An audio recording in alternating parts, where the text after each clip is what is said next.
Hey everyone, welcome back to my channel.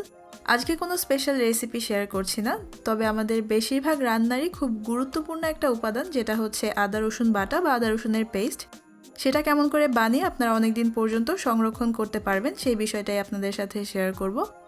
আর তাছাড়া আমি এখন থেকে চেষ্টা করব প্রতি সপ্তাহে একটা এরকম কুকিং বেসিক অথবা ইনফরমেশনাল ভিডিও শেয়ার করতে। আশা করছি আপনাদের কাছে ভালো লাগবে।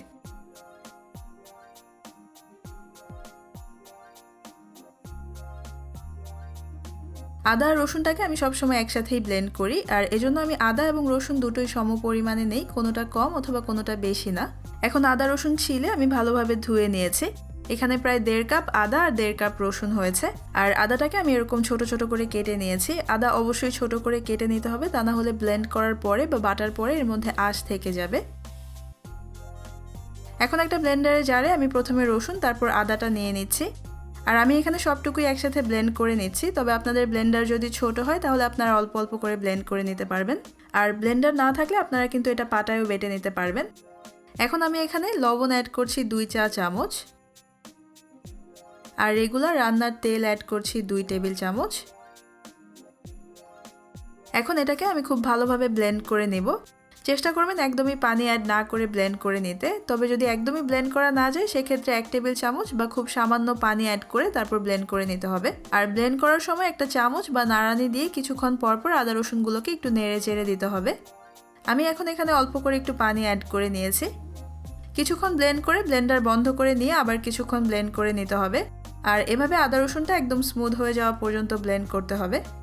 আপনারা যদি আদা রসুন পাটায় বেটে নেন সেক্ষেত্রে বেটে নেওয়ার পর একটা বাটিতে নিয়ে তারপর তেল আর লবণটা মিশিয়ে নিতে হবে। আর তেল এবং লবণ মেশানোর কারণেই কিন্তু আদা রসুনের এই পেস্টটা অনেক দিন পর্যন্ত ভালো থাকবে।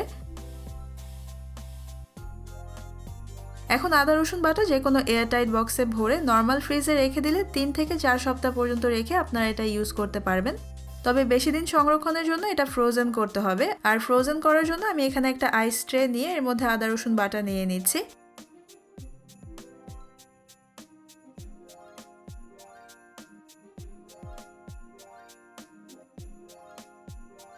অথবা যে কোনো প্লেট কিংবা বাটিতে এরকম ক্লিং ফিল্ম অথবা যে কোনো প্লাস্টিক পেঁচিয়ে নিয়ে 1 টেবিল চামচ অথবা 1 চা চামচ করে আদা রসুন বাটা নিয়ে নিতে পারবেন। এরপর এখন এই বাটি আর ট্রেটাকে আমি ডিপ ফ্রিজে রেখে দিব 3 থেকে 4 ঘন্টার জন্য, এগুলো ভালোভাবে শক্ত হয়ে যাওয়া পর্যন্ত। শক্ত হয়ে যাওয়ার পর ফ্রিজ থেকে বের করে আদা রসুনের এই ব্লকগুলোকে আপনারা এখন যে কোনো এয়ারটাইট বক্স অথবা জিপলক ব্যাগে ভরে আবার ডিপ ফ্রিজে রেখে দিতে পারবেন। এরপর প্রয়োজন মতো বের করে রান্নায় ব্যবহার করতে পারবেন। এগুলোকে আপনাদের ডিফ্রস্ট করতে হবে না। আর এগুলোকে 2 মাস পর্যন্ত ডিপ ফ্রিজে রেখে ইউজ করা যাবে। ফেসবুক এবং ইউটিউবে আমার কাছে অনেকেই জানতে চেয়েছিলেন যে আদা রসুন বাটাটা আমি কেমন করে অনেক দিন পর্যন্ত সংরক্ষণ করি এবং আদা রসুন বাটায় আদা রসুনের প্রপোর্শনটা কেমন হয়। তাই আশা করছি আমার আজকের ভিডিওটা আপনাদের জন্য হেল্পফুল হবে।